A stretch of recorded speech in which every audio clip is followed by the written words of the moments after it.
മുട്ടപ്പം മൂത്രത്തിൽ നമ്മുടെ ആ പഴയ ബസ് സ്റ്റാൻഡിൽ ഒരു കാലത്ത് അങ്ങനെയായിരുന്നു. നിന്നാലേ ഇവർക്ക് ഒരു സെക്സ് ചെയ്യാൻ, പക്ഷെ ആ ഓർഗാസത്തിലേക്കൊക്കെ ഒരു ഉദ്ദേശിക്കുന്ന അതിലേക്ക് പോകണമെങ്കിൽ അങ്ങനെയാണ്. 3 ആൾ വന്നു.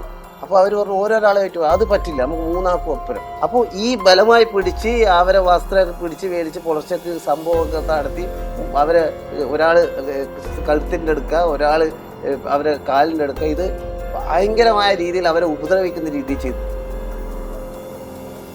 സെക്സ് എന്ന് പറയുന്നത് ഇൻ്റർ കോഴ്സ് മാത്രമാണ്. കെട്ടിപ്പിടിക്കുക, ചുംബിക്കുക, കോഴ്സ് ചെയ്യുക. ഇതാണ് ഒരു ശരാശരി മലയാളി കരുതി വെച്ചിരിക്കുന്നത്. ഈ ലൈംഗികതയുടെ പുതിയ തലങ്ങൾ നിങ്ങൾ കണ്ടെത്താൻ ശ്രമിക്കുമ്പോൾ നിങ്ങളുടെ മനസ്സിലേക്ക് പതിഞ്ഞ മറ്റു ചിത്രങ്ങൾ എന്തൊക്കെയാണ്? അപ്പോൾ ആ പുള്ളിക്കാണെങ്കിൽ എൻ്റെ പെങ്ങളോട് അല്ലായിരുന്നു സ്നേഹം, എന്നോടായിരുന്നു. ഞാൻ നിൻ്റെ ചേച്ചീൻ്റെ കല്യാണം കഴിച്ചെങ്കിലും നിന്നെയും കൂടി എനിക്കിഷ്ടമാണ്. പെൺകുട്ടി എന്ന നിലക്ക്, പെൺകുട്ടി എന്നുള്ള നിലയിൽ വരുന്ന സമയങ്ങളിൽ എന്താണ് ശാരീരികമായി മാനസികമായിട്ട് തന്നെ ശാരീരികമായി ഉപദ്രവിക്കാനുള്ള ശ്രമം തുടങ്ങി.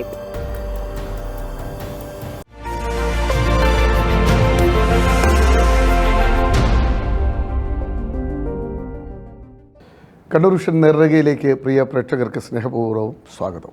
വിടുന്നില്ല. അയാളെ കടയുടെ മുമ്പിൽ ഒരു പശുവുണ്ട്. ആ പശുവിനെ പോലും പുലർച്ചയ്ക്ക് മര്യാദയ്ക്ക് വിടാത്ത ആൾക്കാർ ഇവിടെ ഉണ്ട്. കാരണം ഇവരെ കിട്ടാത്തതുണ്ട്.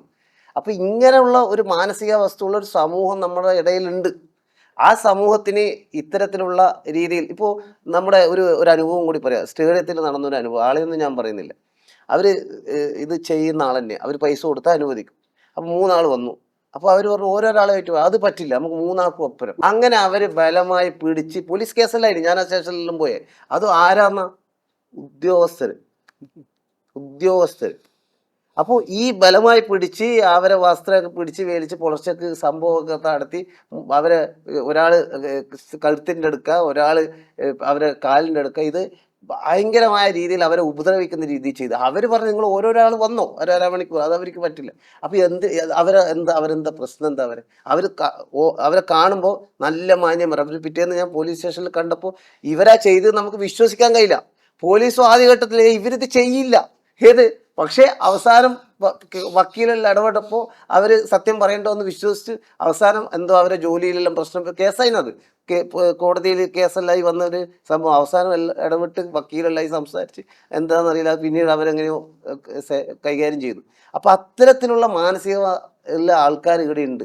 അപ്പോൾ അത്തരത്തിലുള്ള ആൾക്കാർ ഇനി എത്ര നമ്മൾ ബോധവൽക്കരിച്ചാലും എത്ര നിയന്ത്രിച്ചാലും അവർ റേപ്പിലേക്കെല്ലാം പോകും. അതൊരു മാനസിക വൈകൃതമായി അതിനെ തടയിടാൻ കഴിയില്ല. അതിനുള്ള ഒരു സൊല്യൂഷൻ എന്താന്ന് പറഞ്ഞാൽ ഇപ്പം നമുക്ക് ഈ CC ക്യാമറകൾ, അതുപോലുള്ള ഈ പറയുന്ന പോലീസിന്റെ അലേർട്ടായിട്ടുള്ള ഇപ്പൊ പിങ്ക് പോലീസ്, ഇങ്ങനെ പല സംവിധാനങ്ങൾ ഇവിടെ നന്നായി ഫങ്ഷൻ ചെയ്യുന്നുണ്ട്. അത് കുറേ നിയന്ത്രിക്കും. ഇങ്ങനെ പോയാൽ എനിക്ക് അപകടമുണ്ട്, അപ്പൊ പോകരുതെന്നുള്ള ആ തോന്നലുണ്ട്.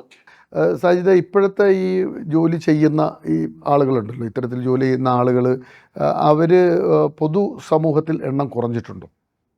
നിങ്ങളുടെ ഒരു നോട്ടത്തിൽ പബ്ലിക്കായിട്ട് കിട്ടുന്ന ഒരവസ്ഥ കുറഞ്ഞിട്ടുണ്ടോ? അതായത് മുന്നത്തെ അപേക്ഷിച്ച് വെച്ച് നോക്കുമ്പോൾ ഇപ്പോൾ HIV സ്റ്റാറ്റസ് കൂടിക്കൊണ്ടുവരിക, അതും യങ്സ്റ്റ് ആയിട്ടുള്ള ആൾക്കാർ, രോഗികളുടെ എണ്ണം കൂടുന്നുണ്ട്. HIV positive. അതെങ്ങനെയാണ് നിങ്ങൾ കണ്ടുപിടിക്കുന്നത്? ഇപ്പൊ പണ്ട് ഇവരെ കണ്ടെത്തി നടത്തലാണ്, ഇപ്പൊ ഇവരെ കണ്ടുപിടിക്കുന്നത് എങ്ങനെയാണ്? ഇപ്പോ ഇതിന് പ്രത്യേകമായിട്ട് തന്നെ ഈ ഫേസിൽ പിന്നെ വെർച്വൽ ഔട്ട്റീച്ചിങ് പറഞ്ഞിട്ട്, അതായത് ആ ആപ്പുകളിലൂടെ സഞ്ചരിച്ച് ഇവരെ കണ്ടുപിടിക്കുക, ഈ വീഡിയോ സ്റ്റാറ്റസ് അല്ലെങ്കിൽ ഇങ്ങനെയുള്ള ചാറ്റിങ്ങിലൂടെ കണ്ടുപിടിക്കുക. ആ സ്ട്രാറ്റജി ഇപ്പോൾ എയ്ഡ്സ് കൺട്രോൾ സൊസൈറ്റി നടപ്പിലാക്കുന്നുണ്ട്. അതുപോലെ തന്നെ ഇപ്പം ഈ ലോഡ്ജിനെ കേന്ദ്രീകരിച്ചുകൊണ്ട് നെറ്റ്വർക്ക് ഓപ്പറേറ്റർ എന്ന് പറഞ്ഞൊരു സിസ്റ്റം ഡെവലപ്പ് ചെയ്തു.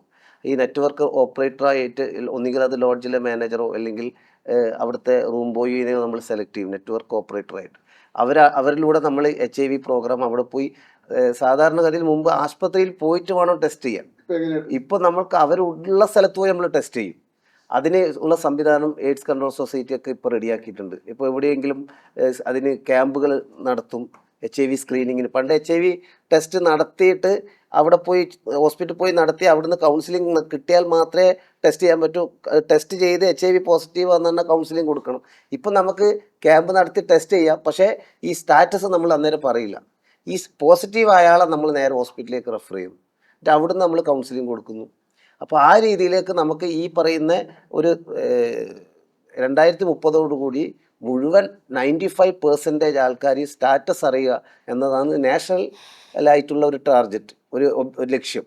പക്ഷേ കേരളം പറയുന്നത് നമുക്ക് 2028 എല്ലാം ആകുമ്പോഴേക്ക് പൂർണ്ണമായും നമുക്ക് ഈ പറയുന്ന മുഴുവൻ ആൾക്കാർ സ്റ്റാറ്റസ് അറിയണം. ഇപ്പോൾ അതുകൊണ്ട് ഇപ്പോൾ ഈ അടുത്ത ദിവസങ്ങളിൽ ഇൻ്റർഗ്രേറ്റഡ് ഹെൽത്ത് ക്യാമ്പ് എന്ന് പറഞ്ഞിട്ട് എല്ലാ ഏരിയയിലും ഹെൽത്ത് ക്യാമ്പുകൾ നടന്നുകൊണ്ടിരിക്കുക. ഹെൽത്ത് ക്യാമ്പിൽ ഹിഡനായിട്ട് ഇതും കൂടി ചെയ്യുന്നുണ്ട്. അല്ല, പറഞ്ഞുകൊണ്ട് തന്നെ ചെയ്യുന്നുണ്ട്. സിഫിലിസ്, HIV ഇപ്പം പൊതുവെ ഈ സർജറികളൊക്കെ നടത്തുന്നുണ്ടെങ്കിൽ ഈ ടെസ്റ്റ് അതിന്റെ കൂടെ ചെയ്യുന്നുണ്ട്. ഓപ്പറേഷൻ ചെയ്യുന്നുണ്ട്, സർജറി ചെയ്യുന്നുണ്ട്, ദന്തൽ ട്രീറ്റ്മെന്റ് ചെയ്യുന്നുണ്ട്.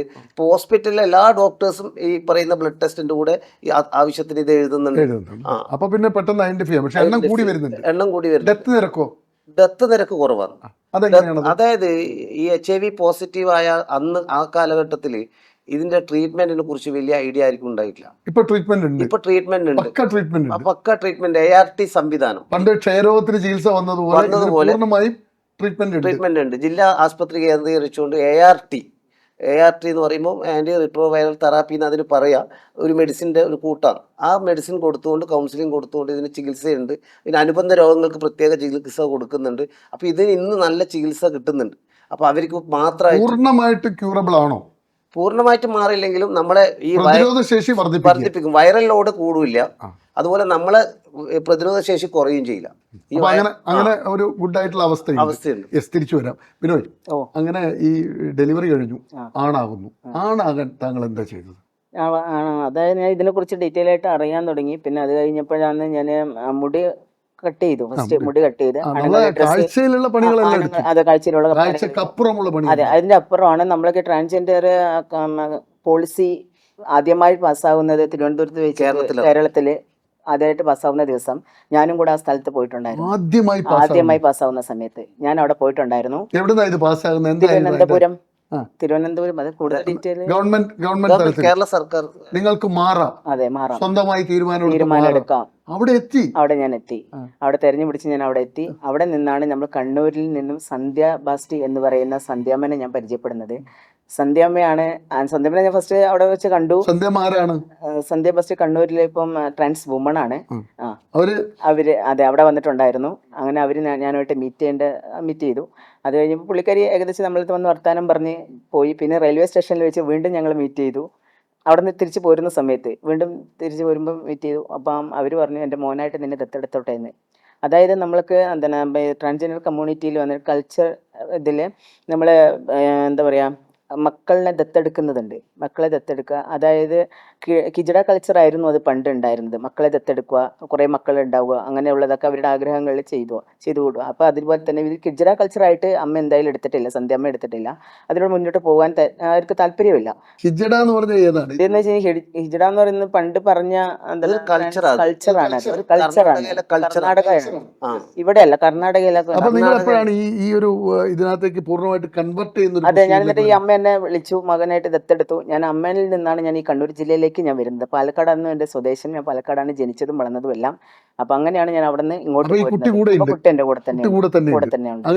പിന്നെ അത് കഴിഞ്ഞ് എന്നെ പെങ്ങളെ സ്വീകരിച്ചു, അമ്മ സ്വീകരിച്ചു. അവർക്കൊന്നും ഒരു പ്രശ്നം ഉണ്ടായിട്ടില്ല. പെങ്ങൾക്ക് കുറച്ച് അപ്സെറ്റ് ചെയ്യാൻ ബുദ്ധിമുട്ടുണ്ടായിരുന്നു. നിങ്ങൾ ഈ ട്രാൻസ്മെന്നായി മാറാനുള്ള ആ പ്രൊസീജിയർ എന്തൊക്കെയാണ് നടത്തിയത്? അല്ല, ഞാൻ എന്നിട്ട് അത് കഴിഞ്ഞിട്ട് നേരെ എന്താണ് റെനി മെഡിസിറ്റി അങ്ങനെ ഹോസ്പിറ്റലിൽ ട്രീറ്റ്മെന്റ് ഉണ്ട്, എറണാകുളത്ത്. അതിനുള്ള ട്രീറ്റ്മെന്റും കാര്യങ്ങളെല്ലാം അവിടെ ഉണ്ടെന്ന് പറഞ്ഞു. പിന്നെ അതേപോലെ തന്നെ ഹോർമോൺ ട്രീറ്റ്മെന്റ് ആണ് നമ്മൾ സ്റ്റാർട്ട് ചെയ്തത്. അത് ഇഞ്ചക്ഷനാണ് ഞങ്ങൾക്ക് ഇഞ്ചക്ഷനാണ്. 21 ദിവസം കഴിയുമ്പോൾ ഞങ്ങൾക്ക് ഇഞ്ചക്ഷൻ എടുക്കുന്നതാണ്. അതേപോലെ ട്രാൻസ് വുമൺസിന് ടാബ്ലറ്റിലൂടെയാണ് അവർക്ക് മാറുന്നത്. അപ്പോൾ ഈ ഇഞ്ചക്ഷൻ എന്ന് വെച്ച് കഴിഞ്ഞാൽ വളരെ ബുദ്ധിമുട്ടും ഭയങ്കരമായിട്ട് നമ്മുടെ ശരീരത്തിന് ബോഡിക്കും എല്ലാം പ്രശ്നം വരുന്ന ഒരു സംഭവമാണ് ഇത്. ഇഞ്ചക്ഷൻ അത്രയും കഠിനമായിട്ടുള്ള ഒരു ഇഞ്ചക്ഷൻ ആണ്. അപ്പോൾ ഇതിലെന്ന് വെച്ച് കഴിഞ്ഞാൽ നമ്മൾ 500 രൂപ, എന്താ പറയുക, 430 രൂപ അങ്ങനെയൊക്കെ ഓരോ റേറ്റാണ് അതിന് വരുന്നത്. അപ്പോൾ ആ റേറ്റിൽ നമ്മൾ ഇത് പുറത്തുനിന്ന് മേടിച്ച് എടുത്ത് നമ്മൾ ഗവൺമെൻറ് ആശുപത്രിയിൽ കൊണ്ടുപോയിട്ട് കുത്തിവെക്കണം. ഇഞ്ചക്ഷനാണ് ചെയ്തുകൊണ്ടിരിക്കുന്നത്. അങ്ങനെയാണ് ഇഞ്ചക്ഷൻ എടുത്തുകൊണ്ടിരിക്കുന്നത്. ഇപ്പം ഇന്ന് വരെയും നമ്മൾ അങ്ങനെയാണ് എടുത്തുകൊണ്ടിരിക്കുന്നത്.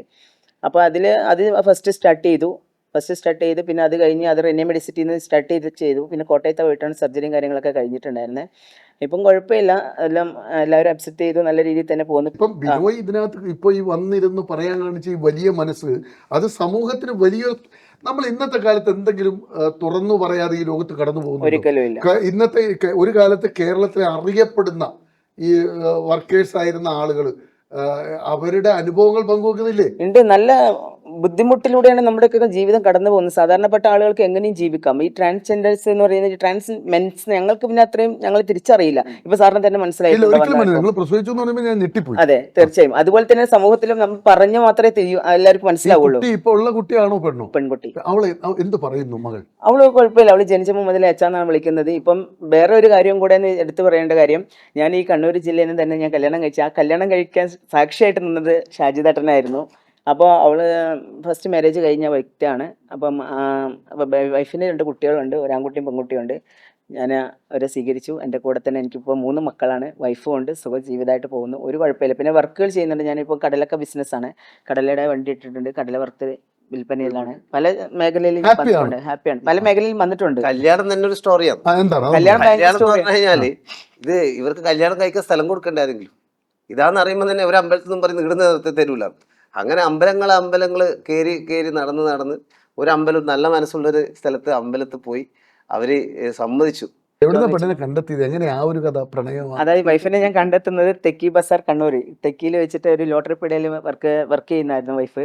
ഒരു ദിവസം ലോട്ടറി എടുക്കാൻ പോയി. അതിന്റെ തൊട്ടടുത്തൊരു മൊബൈൽ ഷോപ്പ് ഉണ്ട്, അതിൽ പോയി ഏകദേശം ഒന്ന് കണ്ടു. ആളെ കണ്ടപ്പോൾ നമ്മുടെ ഉള്ളിൽ ഒരു ഇഷ്ടം തോന്നി. പിന്നെ വേറെ തോന്നിയിട്ടുണ്ടെങ്കിൽ മറ്റുള്ള കുട്ടികളെ, പക്ഷെ അതുപോലെ ഇത് തോന്നിയിട്ടില്ല. അപ്പോൾ അങ്ങനെ തോന്നി. ഞാൻ പുള്ളിക്കാരത്തിയോട് ഞാൻ പറഞ്ഞു, 3ാമത്തെ ദിവസമാണ് ഞാൻ ഈ പറഞ്ഞു ഞാൻ എന്താണ് എനിക്കിങ്ങനെ തന്നോട് താല്പര്യമുണ്ട്, ഇഷ്ടമുണ്ടെന്ന് പറഞ്ഞു. അതേപോലെ തന്നെ അവൾക്ക് എന്നോട് താല്പര്യം തോന്നിയിട്ടുണ്ടായിരുന്നു. ഞാൻ അറിയാതെ തന്നെ എന്നെ കണ്ടപ്പോഴേ അവൾക്ക് തോന്നിയിട്ടുണ്ടായിരുന്നു. പക്ഷെ ബാക്ക്ഗ്രൗണ്ട് ഞാൻ പറഞ്ഞിട്ടില്ല. ഒരു ട്രാൻസ് വുമൺ എന്താണ് സിത്താര എന്ന് പറയും. സിത്താര അവിടെ പോകുന്നുണ്ട്. സിത്താരയായിട്ട് ഇവള് നല്ല കണക്ഷനാണ്, നല്ല ബന്ധമാണ്. അപ്പം എന്നെ കണ്ടപ്പോഴെ സിത്താര പറഞ്ഞു കൊടുത്തു, ഇങ്ങനെ ട്രാൻസ് മെന്നാണിത്, ആള് മാറിയതാണ് എന്ന് പറഞ്ഞു. ആ ഒരു ഇഷ്ടവും ആരാധനയും അവൾക്ക് എന്നോട് ഉണ്ടായിരുന്നു. സത്യം. ആരാധനയിലൂടെയാണ് അവള് എന്നോട്. അവളുടെ വീട്ടുകാരുടെ നിലപാട് എന്തായിരുന്നു? അപ്പൊ എന്നോട് പറയുകയുണ്ടായത് എന്നെ ഇഷ്ടമാണെന്ന് പറഞ്ഞു. ഞാൻ പിന്നെ അവളോട് പറഞ്ഞു. അവള് പറഞ്ഞു എനിക്ക് 2 മക്കളുണ്ട്, ഭർത്താവ് ഇങ്ങനെ മരിച്ചു പോയതാണ്. ഞാൻ പറഞ്ഞു എനിക്ക് ഭ്രാന്തിയായിട്ടുള്ള അമ്മ എൻ്റെ കൂടെ ഉണ്ട്, എൻ്റെ മോളുണ്ട്. അതെ, എനിക്ക് മോളുണ്ട്. അവരെ പൊന്നുപോലെ നോക്കുന്നുണ്ടെങ്കിൽ എൻ്റെ ജീവിതത്തിലേക്ക് നീ വരാം, നിന്റെയും മക്കളെ ഞാൻ പൊന്നുപോലെ നോക്കും, ഒരുമിച്ച് ജീവിക്കാൻ താല്പര്യം ഉണ്ടോ എന്ന് ചോദിച്ചു. അവൾക്ക് താല്പര്യം ഉണ്ടെന്ന് പറഞ്ഞു. അന്നേരം ഇവിടെ എന്നോട് പറഞ്ഞതെന്ന് വെച്ച് കഴിഞ്ഞാൽ എൻ്റെ വീട്ടുകാർ ഒരിക്കലും അറിയരുത്, ഇങ്ങനെ നിങ്ങൾ ട്രാൻസ്മെന്റ് ആണെന്നുള്ള അറിയരുത്, നിങ്ങളെ കണ്ടു കഴിഞ്ഞാൽ തന്നെ ആർക്കും അറിയില്ല, ആർക്കും മനസ്സിലാവില്ല. അതുകൊണ്ട് അപ്പോൾ ആ കല്യാണ സമയത്ത് ഞാൻ പറഞ്ഞിട്ടില്ല. കാരണം ഞാൻ എൻ്റെ ആധാർ കാർഡിൽ പേര് ചേഞ്ച് ചെയ്താണ്, മെന്നൻ തന്നെയാണ്. അപ്പോൾ നമ്മൾ ആധാർ ലിങ്ക് ചെയ്യണമല്ലോ, അവിടെ മാരേജ് സർട്ടിഫിക്കറ്റ് ഉണ്ടാക്കാൻ വേണ്ടിയിട്ട് നമ്മൾ രജിസ്റ്റർ ചെയ്യുമ്പോൾ അന്ന് കൊടുക്കണമായിരുന്നു. അന്നും പ്രശ്നമൊന്നും അവർക്ക് തോന്നിയിട്ടില്ല. അപ്പോൾ അവരുടെ നേരെ വീട്ടുകാരോട് പോയി ചോദിച്ചു, എനിക്ക് ഇവിടെ ഇഷ്ടമാണ്, കല്യാണം കഴിക്കണം താല്പര്യമുണ്ട് എന്ന് പറഞ്ഞു. അപ്പോൾ അവർ പറഞ്ഞു ഇവൾക്ക് ഓക്കെ ആണെങ്കിൽ നമുക്ക് ഓക്കെയാണ്, ഒരു കുഴപ്പമില്ല. വീട്ടുകാർ സമ്മതിച്ചു. കടലായി അമ്പലത്താണ് കല്യാണം കഴിഞ്ഞത്. ഭക്ഷണമൊക്കെ രസമായിരുന്നു. ഭക്ഷണം കുറെ ആള് വന്നു. അപ്പൊ ഞാൻ ചോദിച്ചു, പിന്നെ ഇവർക്ക് ഭക്ഷണം എവിടെയാ? പിന്നെ ഷാജേട്ടാ എനക്ക് ഒരു മാർഗവും ഇല്ല. ഞാൻ പറഞ്ഞു, ഞാൻ പോയി എൻ്റെ ഫ്രണ്ടിൻ്റെ ഹോട്ടലിൽ വിളിച്ചിട്ട് പറഞ്ഞു, ഒരു 50 പേർക്ക് ഭക്ഷണം റെഡിയാക്കാൻ പറഞ്ഞു. ഇവിടെ പുതിയ ബസ് സ്റ്റാൻഡിൽ അവിടെ ഒരു ഓഡിറ്റോറിയം അടക്കമുണ്ട്. അങ്ങനെ ഭക്ഷണമൊക്കെ അന്ന് എന്താ പറയാ, മൊത്തത്തിൽ ഞാനത് പറഞ്ഞു അതിനൊരു സ്റ്റോറി. അത് മാത്രല്ല, ഇപ്പൊ ഞങ്ങളുടെ അന്ന് മുതലുള്ള വീഡിയോ ഞങ്ങളുടെ വൈറലാണ്. നിങ്ങൾ എല്ലാവരും കണ്ടിട്ടുണ്ടാവും തോന്നുന്നു. 19കാരൻ 35കാരിയെ കല്യാണം കഴിച്ചു എന്ന് പറഞ്ഞിട്ട് ഒരു വീഡിയോ, കല്യാണ ഫോട്ടോ ഇറങ്ങിയിട്ടുണ്ടായിരുന്നു. അത് ഞാനും എന്റെ കെട്ടിയവളാണ്. സോഷ്യൽ മീഡിയയിൽ മൊത്തം വൈറലായ ആളുകളാണ് ഞങ്ങള്. കല്യാണം കഴിഞ്ഞിട്ട് 4 കൊല്ലം. എന്നെ വിളിച്ചു, ഞാൻ ആ ഫോട്ടോ എടുത്തിട്ടുള്ളൂ. പിന്നെ വേറെ ഒരാൾ എടുക്കുന്നുണ്ടായിരുന്നു. അപ്പൊ എന്നോട് ഒരു ഷാജിയേട്ടാ, നിങ്ങൾ എന്റെ ഫോട്ടോ എവിടെയെങ്കിലും കിട്ടാം, ഞാൻ ഇന്നേ വൈറലാക്കിയോന്ന് ചോദിച്ചു. എങ്ങനെയായത് ഇപ്പോഴും കണ്ടെത്താൻ കഴിഞ്ഞിട്ടില്ല. പക്ഷെ എന്നാൽ വേറൊരു കാര്യം, അയാൾ ചെയ്തത് അയാൾക്ക് ക്യാഷിന് വേണ്ടിട്ട് ചെയ്തിട്ടുണ്ടാവാം. പക്ഷെ അത് ഞങ്ങൾ 4 ആളെ അറിയപ്പെടുന്ന ഒരു വ്യക്തികളായി എല്ലാവരും. നമ്മുടെ സമയം ഏതാണ്ട് തീരുകയാണ്. ഡോക്ടർ ഒരു ചോദ്യം. പ്രീസ്റ്റ് ആയിരുന്ന ഒരാളാണല്ലോ, ഒത്തിരി കുമ്പസാരങ്ങൾ കേട്ടിട്ടുള്ള ആളായിരിക്കും അല്ലേ? കേട്ടിട്ടില്ലേ? കുമ്പസാരങ്ങൾ കേട്ടിട്ടുണ്ട്, ഒത്തിരി കുർബാനകൾ അർപ്പിച്ചിട്ടുള്ള ഒരു മനുഷ്യനാണ്. നമ്മൾ കാണുന്ന ഈ സമൂഹത്തിൽ എല്ലാം തികഞ്ഞവർ എന്ന് പറയുന്ന മനുഷ്യർ താങ്കളുടെ ഒരു ഭാഗത്ത് നിൽക്കുന്നുണ്ട്, പാർശ്വവൽക്കരിക്കപ്പെട്ട ഒരു മനുഷ്യർ മറുഭാഗത്ത് നിൽക്കുന്നുണ്ട്. 2 ത്രാസുകളിൽ വെച്ചാൽ നന്മ, കല, ബോധം, മനുഷ്യരോടുള്ള അനുകമ്പ, ഇതൊക്കെയുള്ള മനുഷ്യ വിഭാഗം, ഇത് രണ്ടായിട്ടാണ് കാണുന്നത് അല്ലേ? അതങ്ങനെ തന്നെയാണ് ഇപ്പോഴും കാണുന്നത്, അല്ലാതെ അതിന് മാറ്റമൊന്നും വലിയ നിലക്ക് വന്നിട്ടില്ല. അങ്ങനെ വരുമ്പോൾ അച്ഛൻ്റെ ഒരു മനസ്സ് ആ തുലാസിനെ ഇളക്കുമ്പോൾ എങ്ങനെ ഉണ്ടാവും? അല്ല, അതിന് സംശയമൊന്നുമില്ല. എൻ്റെ അനുഭവം എന്ന് പറഞ്ഞാൽ ഈ പാർശ്വവൽക്കരിക്കപ്പെട്ടവരുടെ അടുത്താണ് മനുഷ്യത്വമുള്ളത്. അവരിലാണ് നമ്മൾ ഈ പറയുന്ന സർഗാത്മകതയും കാവ്യാത്മകതയുമുള്ളവർ ഇവരാണ്. അവർക്ക് മാത്രമേ ഈ മറ്റുള്ളവർക്ക് കരുണയും സ്നേഹവും ഒക്കെ ഉണ്ടാകാം, കൂടുതലുണ്ടാകാം. ഇല്ലാന്ന് പറയുന്നില്ല, ആനുപാതികമായിട്ടുണ്ടാകും. അപ്പോ ആ ഒരു ഇതിലാണ് എനിക്ക് എൻ്റെ ഒരു അന്വേഷണത്തിൽ ഞാൻ മനസ്സിലാക്കിയത്, ഇവരെന്നല്ല, അവരൊരു ഔദാര്യമൊന്നുമല്ല, ഈ പാർശ്വവൽക്കരിക്കപ്പെട്ടവർ സെക്സ് വർക്കേഴ്സ് മാത്രമല്ലല്ലോ, തൊഴിലാളികൾ, ദളിതര്, ആദിവാസികൾ, അവരുടെ അടക്കമുള്ള തൊഴിലാളികൾ, അങ്ങനെ ഈ സമൂഹത്തിന്റെ പാർശ്വങ്ങളിൽ ജീവിക്കുന്ന ആളുകളാണ് യഥാർത്ഥത്തിൽ ജീവിതം ആസ്വദിക്കുന്നത്. കാരണം എന്താണെന്ന് വെച്ചാൽ അവരൊക്കെ ഇന്നിൽ ജീവിക്കുന്നവരാണ്. ഇന്ന് പണിയെടുക്കുന്നു, അത് അന്ന് തന്നെ തീർക്കുന്നു. നമുക്ക് പുറത്തു നിന്ന് നമ്മൾ സമ്പാദിക്കുന്ന ആളുകളൊക്കെ വിചാരിക്കും, ഓ അവരുടെ കാര്യം പോക്കാണ്. അല്ലല്ല, അവരാണ് ശരിക്കും ഇന്നിൽ ജീവിച്ച് ജീവിതം സന്തോഷത്തോടുകൂടെ ആഘോഷിക്കുന്നവരുടെ മാനസിക ഉല്ലാസത്തിന്റെ കാര്യത്തിൽ ഇവരാണ് ഒരു പടി മുന്നിൽ. അതെന്തുകൊണ്ടെന്ന് പറഞ്ഞാൽ അങ്ങനെയല്ലല്ലോ. അല്ല, ആദ്യത്തെ പൈസ നമ്മൾ സമ്പാദിക്കുമ്പോൾ പിന്നെ നമ്മൾ ജീവിക്കുന്നത് ഭാവിയിലാണ്. നിങ്ങൾ ഒരു ഉറുപ്പ്യ കൊണ്ടുപോയി ഒരു കുടുംബത്തിനെയോ ഒരു സമൂഹത്തിനെ നശിപ്പിക്കണോ, നിങ്ങൾ ആ ഒരു പൈസ കൊണ്ടുപോയി ബാങ്കിൽ ഇടിച്ചാൽ മതി. പിന്നെ അയാൾ ജീവിക്കാൻ, ആണോ പെണ്ണോ ജീവിക്കാൻ തുടങ്ങുന്നത് ഭാവിയിലാണ്. ഇന്നിൽ ജീവിക്കുന്നതിന് നിന്നുകൊണ്ട് ഭാവിയിൽ ജീവിക്കുന്നതാണ് അതിൻ്റെ ഒരു ഇൻ്റഗ്രേഷൻ വരേണ്ടത്. അതല്ല ഇപ്പം നമ്മൾ സമൂഹത്തിൽ കാണുന്നത്. എൻ്റെ ഒരു അനുഭവത്തിൽ നമ്മൾ ഇന്ന് ജീവിക്കാതെ കൊണ്ട് ഭാവിയിൽ ജീവിക്കാൻ വേണ്ടിയിട്ടുള്ള നെട്ടോട്ടം നടക്കും. പക്ഷെ ഇവരങ്ങനെയല്ല. ഒന്നന്ന് ഇവരെന്നല്ലേ പറഞ്ഞ ഈ പാർശ്വവൽക്കരിക്കപ്പെട്ട ഒരു നല്ല വിഭാഗം ജനങ്ങളും അന്നന്ന് കിട്ടുന്നത് അന്നന്ന് അവർ ആഘോഷിച്ചൊക്കെ തീർക്കും. അതിപ്പോൾ ആഘോഷം സാമ്പത്തിക മേഖലയിൽ മാത്രമല്ല, ചിലരൊക്കെ തമ്മിൽ അടി കൂടുന്ന കണ്ടാൽ നമ്മൾ വിചാരിക്കും ഇനി ഇവർ ജന്മേനി ആ ഒരു ലോകത്തിലാവുന്ന പ്രശ്നമില്ല.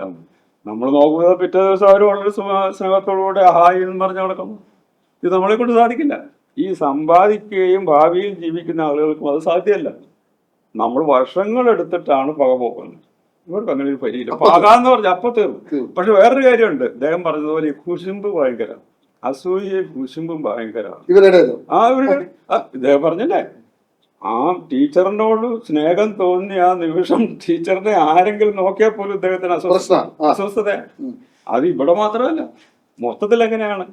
അപ്പൊ ഈ വൈകാരികമായിട്ടുള്ള ആ ഒരു സംഭരണി കൂടുതലുള്ള ആളുകളിൽ ഈ അസൂയയും കുശുമ്പും ഒക്കെ അല്പസ്വല്പമുണ്ട്, കൂടുതലുണ്ട്. ആ ഒരു സ്വന്തമാക്കാനായിട്ടുള്ളൊരു ശ്രമമൊക്കെ, അതിനെ ബോധവൽക്കരിച്ചുകൊണ്ട് നമ്മൾ സ്വയം സംശുദ്ധരാകാൻ ശ്രമിക്കുകയാണെന്ന് വരികിൽ ജീവിതം ഒരു രസമായിരിക്കും. ഈ മേഖലയിലേക്കൊന്നും അധികം കടന്നാരും നമ്മൾ മുഴുവൻ ഈ സമ്പത്തും രാഷ്ട്രീയത്തിൽ കിടന്ന കളിയാണ് മൊത്തം ഈ ലോകം മുഴുവനും, പ്രത്യേകിച്ച് നമ്മുടെ കേരളത്തിൽ. ഇത്രയേറെ ലൈംഗികത അങ്ങനെ സംസാരിക്കാൻ പാടില്ലാത്തൊരു സാധനമാണോ? അയാൾ മോശക്കാരനാന്നല്ലേ. ലൈംഗികതയെ തള്ളി പറയുന്ന ആളാണ് സമൂഹത്തിലെ ഏറ്റവും വലിയ മാന്യൻ. അതുകൊണ്ടാണല്ലോ ഈ ഞാൻ പറഞ്ഞില്ലേ, പ്രസ് കോൺഫറൻസിൽ പോയിരിക്കുമ്പോൾ ഒരു റിപ്പോർട്ടർ എന്നെ കയറി ആക്രമിക്കുന്നത് എന്തിനാണ്? അദ്ദേഹം ഞാൻ ഈ വിഭാഗത്തിൽപ്പെട്ട ആളല്ല എന്ന് 4 പേരെ കാണിക്കാനായിട്ടാണ്. എന്നാൽ യഥാർത്ഥത്തിൽ ഒരു ചോദ്യം കൂടി, ഇപ്പം ഒരു വൈദികരായിരുന്നു കൂടിയുള്ള ചോദ്യമാണ്. ഈ ലൈംഗികത എന്ന ഒരു വിശ്വാസിയുടെ കാഴ്ചപ്പാട്, ആ കാഴ്ചപ്പാടും ലൈംഗികതയുടെ യാഥാർത്ഥ്യവും തമ്മിലുള്ള ഒരു വ്യത്യാസം എന്താണ്? ആ ഒരു ചോദ്യം ഒരു പ്രധാനപ്പെട്ട ചോദ്യമാണ്, ബുദ്ധിമുട്ടുള്ള ചോദ്യമാണ്. അതായത് നമ്മൾ വിചാരിക്കുന്ന പോലെ ഒന്നും അല്ല ലൈംഗികത എന്നാണ് ഞാൻ മനസ്സിലാക്കി വെച്ചിരിക്കുന്നത്. ഉദാഹരണത്തിന് ഞങ്ങളുടെ തന്നെ സമൂഹം എടുക്കുകയാണ്, അല്ലെങ്കിൽ നമുക്ക് താരതമ്യം ചെയ്യാം. നമുക്ക് ക്രിസ്ത്യാനിറ്റിയും ഇസ്ലാമിനും താരതമ്യം.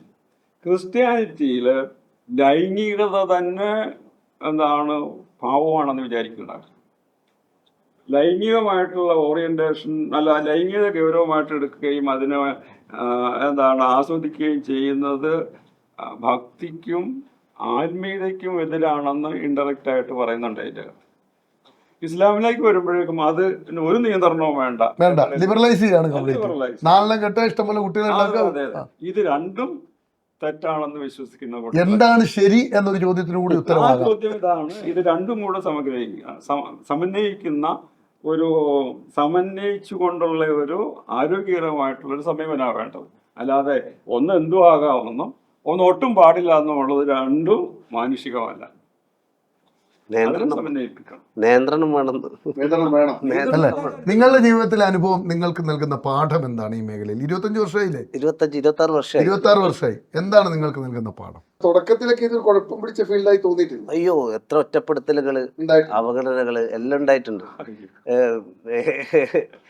അച്ഛൻ തന്നെ പറയും, നീ ഇവിടെ ഒന്ന് ഇരിക്കേണ്ട ആളല്ല. പിന്നെ പക്ഷെ നീ ഈ മേഖലയിൽ വന്നുകൊണ്ട് എന്തുകൊണ്ട് നിങ്ങൾ ഈ മേഖലയിൽ വന്നു? എന്തുകൊണ്ട് അവിടെ സ്റ്റിക്ക് ഓൺ ചെയ്തു? ഇവിടെ വന്നപ്പോൾ പിന്നെ ഇങ്ങനെ ഇവരെ പ്രശ്നങ്ങൾ കൂടുതൽ കണ്ട് ആദ്യം ഒരു ജോലിയായിട്ടാണ് ഞാൻ ഇതിലേക്ക് പ്രവേശിക്കുന്നത്, ജീവന സംസ്കൃതിയിൽ ഒരു ജോലിക്കാരനായിട്ട്. പക്ഷേ അച്ഛൻ ചേർത്ത് പിടിച്ചു, ആ സംഘടനയുടെ ആളാക്കി. പിന്നെ ഇവരെ പ്രശ്നങ്ങളിലൂടെ മാത്രമായി എൻ്റെ സഞ്ചാരങ്ങൾ. ഇവരെ പ്രശ്നങ്ങൾ എന്നാൽ ഇവരെ കമ്മ്യൂണിറ്റി ആണെങ്കിലും അത് സ്ത്രീകളായാലും നമ്മുടെ LGBT എന്നാ പൊതുവെ പറയാം, ട്രാൻസ്ജെൻഡർ, ലെസ്ബിയൻ, ക്യൂറായിട്ടുള്ള ആൾക്കാരുണ്ട്, എല്ലാം ഉണ്ട്. എല്ലാം അടങ്ങുന്നതാണ് ആ സമൂഹം. LGBTQ എന്ന പൊതുവെ പറയാം. എത്ര ശതമാനം ഉണ്ടാവും നമ്മുടെ ജനസംഖ്യയിൽ? എത്ര ശതമാനം ഉണ്ടാവും കേരളത്തിലൊക്കെ? അത് സാധാരണഗതിയിൽ നമ്മൾ പറയുന്നത് ഇപ്പോൾ ഒരു 10% താഴെ. പക്ഷെ ടൗണിൽ കൂടുതലുണ്ടാവും. കാരണം ഇവരെല്ലാവരും കൂടെ ഈ അനോണിമിറ്റിക്ക് വേണ്ടി, തിരിച്ചറിയാതിരിക്കാൻ വേണ്ടിയിട്ട് ഗ്രാമങ്ങളിൽ നിന്ന് വരുന്നത് നഗരത്തിലേക്കാണ് കുടിയേറുന്നത്. ഗ്രാമങ്ങളിൽ പെട്ടെന്ന് തിരിച്ചറിയും. ഇപ്പോൾ ഇവിടെ തന്നെ ട്രാൻസ്ജെൻഡർ പോളിസി നിലവിൽ വന്നത് 2015-ലാണ്. ഈ 2015 കണ്ണൂരിൽ തന്നെയാണ് അതിൻ്റെ തുടക്കം. ഇവിടെ തോമസ് ഐസക് ധന മിനിസ്റ്ററായിട്ട് വന്ന സമയത്ത് ഗസ്റ്റ് ഹൗസിൽ നിന്ന് ഇതിൻ്റെ ചർച്ച ചെയ്തപ്പോൾ നമ്മളോട് അത് പ്രസൻറ്റ് ചെയ്യാൻ പറഞ്ഞ്, അത് നമ്മൾ തന്നെയാണ് അതിൻ്റെ തുടക്കം. അങ്ങനെ അത് പ്രസൻറ്റ് ചെയ്ത് പിന്നെ സ്റ്റേറ്റ് ലെവലിൽ അതിൻ്റെ വർക്ക്ഷോപ്പ് നടത്തി അത് ഒരു പോളിസിയായിട്ട് ഇന്ത്യയിൽ തന്നെ ഇങ്ങനൊരു ട്രാൻസ്ജെൻഡർ പോളിസി കേരളത്തിലാണ് ആദ്യമായിട്ട് വന്നത്, മോഡലായിട്ട്, ഇന്ത്യക്ക് മോഡലായിട്ട്. എന്ത് തോന്നുന്നു ഇപ്പോൾ ജീവിതം? അല്ല, വേറൊരു കാര്യം കൂടെ ഉണ്ട്. എന്താണെന്ന് വെച്ച് കഴിഞ്ഞാൽ ഇപ്പോൾ ഈ സെക്സ് വർക്കേഴ്സാണ് ഭൂരിപക്ഷവും ട്രാൻസ്ജെൻഡേഴ്സ് എന്നുള്ള സമൂഹത്തിനൊരു തോന്നലുണ്ട്. പക്ഷേ ഈ തോന്നൽ മാത്രം എന്തുകൊണ്ടാണ് തോന്നൽ വരുന്നതെന്ന് വെച്ച് കഴിഞ്ഞാൽ ഇവരൊരിക്കലും സെക്സ് ആഗ്രഹിച്ചിട്ട് ചെയ്യുന്ന ആളുകളല്ല. ഈ ട്രാൻസ്ജെൻഡേഴ്സ് എന്ന് പറയുന്ന വ്യക്തികൾ സെക്സ് ആഗ്രഹിച്ച് ചെയ്യുന്ന ഒരു തൊഴിലല്ല അവർ. കാരണം ഇവർക്ക് എന്ന് വെച്ച് കഴിഞ്ഞാൽ ഇപ്പോൾ ചേച്ചിമാരുടെ കാര്യം ഞാൻ പറയുന്നത്, ഇവർക്ക് എന്ന് പറയുന്ന ചേച്ചിമാർ, ഈ ചേച്ചിമാർക്ക് എന്ന് വെച്ച് കഴിഞ്ഞാൽ വേറൊരു പുറത്ത് ഞങ്ങളൊക്കെ പോയി കഴിഞ്ഞാൽ ജോലി കിട്ടും, എന്ത് ജോലി ഞങ്ങൾക്ക് കിട്ടും. പക്ഷേ എന്ന് വെച്ചാൽ ഇവർക്ക് കിട്ടില്ല, ഇവർ കൊടുക്കില്ല, ആർക്കും ജോലി കൊടുക്കില്ല. കാരണം എന്താണെന്ന് വെച്ച് കഴിഞ്ഞാൽ അവിടെ പ്രശ്നം ഉണ്ടാവും. തൊടൽ, പിടിക്കൽ, ഉന്തൽ, തള്ളൽ, ഏകദേശം അറിയാലോ. നീ 9 കുണ്ടനാണ്, അതിൽ പല പേരിലും വരുന്നുണ്ട്. ആണും പെണ്ണും കെട്ടവനാണ്, 9, അങ്ങനെ കുറേ പേരുകളിലാണ് ഇത് അറിയപ്പെടുന്നത്. അപ്പോൾ ഇവരെന്ന് വെച്ച് കഴിഞ്ഞാൽ ഈ വർക്ക് എവിടെയും കിട്ടാതാവുമ്പോൾ ഇവരെ ആ സാഹചര്യത്തിലേക്ക് നയിക്കുകയാണ് ചെയ്യുന്നത്. അതാണ് സത്യം. എന്ന് വെച്ച് കഴിഞ്ഞാൽ സെക്സ് വർക്ക് അറിഞ്ഞു ചെയ്യുന്ന ആളുകളല്ല ഇവരൊന്നും. പക്ഷെ എന്ന് വെച്ചാൽ ഒരുപാട് ബുദ്ധിമുട്ടി കഷ്ടപ്പെട്ട് അധ്വാനിച്ച്, എന്താ പറയാ, അധ്വാനിക്കണം നല്ല പൂർണ്ണമായ വിശ്വാസം ഇവരുടെ മനസ്സിലുണ്ടെങ്കിൽ പോലും ആരും അതിന് തയ്യാറെടുക്കും എന്നുള്ളതിന്റെ ഇതിൽ ഇവർ കണ്ടെത്തുവാണ്. അങ്ങനെ പല മേഖലകളിൽ നിന്നും പല വ്യക്തികളും നമ്മളെ സഹായിക്കാന്ന് പറഞ്ഞ് വന്നിട്ടുണ്ട്. പക്ഷേ ഈ വന്നതിൽ 99% അവര് തന്നെയാണ്, നമ്മുടെ ഈ ട്രാൻസ്ജെൻഡേഴ്സ് തന്നെയാണ് അത് ഇല്ലാണ്ടാക്കി കളയുന്നത്. അല്ലാന്ന് പറയാൻ പറ്റുമോ സാറിന്? കളയുന്നത് ഇപ്പൊ ജയസൂര്യ സമയത്ത് വരില്ല, തോന്നുമ്പോ ഇറങ്ങി നടന്നു. ജയസൂര്യ അതുപോലെ ആ രീതിയിലുള്ള സപ്പോർട്ടും കൂടി അവർക്ക് ഇനി വേണ്ടി വരും. ഒരു മോറൽ ട്രെയിനിങ് കൊടുക്കണം. അതെ, അതേപോലെ വലിയ വലിയ ആളുകൾ ഇപ്പൊ സിനിമാ നടന്മാരാണെങ്കിലും മറ്റുള്ള വ്യക്തികളാണ് ജയസൂര്യ, അവരെല്ലാം നല്ല സഹായിക്കുന്ന വ്യക്തികളാണ്. അപ്പൊ ഇവരെല്ലാം മേഖലയിലേക്ക് നമ്മൾ ട്രാൻസ്ജെൻഡേഴ്സിനെ സഹായിക്കാൻ വേണ്ടിയിട്ട് മുന്നോട്ട് വന്നിട്ടുണ്ട്. പക്ഷെ ഇവര് തന്നെയായിട്ട് തടുത്ത് നിർത്തിയിട്ടുണ്ട് അത്. അപ്പം ഒരാൾ ചെയ്യുന്ന തെറ്റ് നമ്മൾ മൊത്തം ട്രാൻസ്ജെൻഡേഴ്സിനും അടിയാണ്. അതാണ് ഇപ്പോഴും ചെയ്തുകൊണ്ടിരിക്കുന്നത്. ഇപ്പം സോഷ്യൽ മീഡിയയിൽ വൈറലായിക്കൊണ്ടിരിക്കുന്നത് ഒരു വീഡിയോ കണ്ടിട്ടുണ്ടാവും, ഒരു ട്രാൻസ് വുമൺ കാട്ടിക്കൂട്ടുന്ന കോലാഹലങ്ങൾ. അതാരാണെന്ന് ഞാൻ പറയുന്നില്ല, ആ കാട്ടിക്കൂട്ടുന്നത്. പക്ഷെ ആ വ്യക്തി ചെയ്യുന്നത് തെറ്റാണെന്ന് ആ വ്യക്തി മനസ്സിലാക്കുന്നുമില്ല. മറ്റുള്ളവർക്ക് എത്ര പ്രശ്നം വരും എന്നുള്ളത് ആ വ്യക്തിക്ക് മനസ്സിലാവുന്നില്ല. പക്ഷെ അവളെന്തെല്ലാം അവളെ സോഷ്യൽ മീഡിയയിൽ വൈറൽ ആവണമെന്നോ ഇനി വേറെ എന്തെങ്കിലുമൊക്കെ ഹിനസ്ബിളിൽ കയറണമെന്നൊക്കെ ആയിരിക്കും അവരുടെയൊക്കെ ആഗ്രഹം. എനിക്കറിയില്ല, അതുകൊണ്ടാണോ ഈ കളി കളിക്കണമെന്ന് എനിക്കറിയില്ല. അതിനോടൊക്കെ നമ്മൾ യോജിക്കുന്നില്ല. ഒരിക്കലും ഇങ്ങനെയുള്ള കാര്യങ്ങൾ യോജിക്കില്ല. ഞാൻ എങ്ങനെയാണ് ജീവിക്കുന്നത് ഞാൻ ആഗ്രഹിക്കുന്നതാണ്, അല്ലെങ്കിൽ ഞാൻ തീരുമാനിക്കും.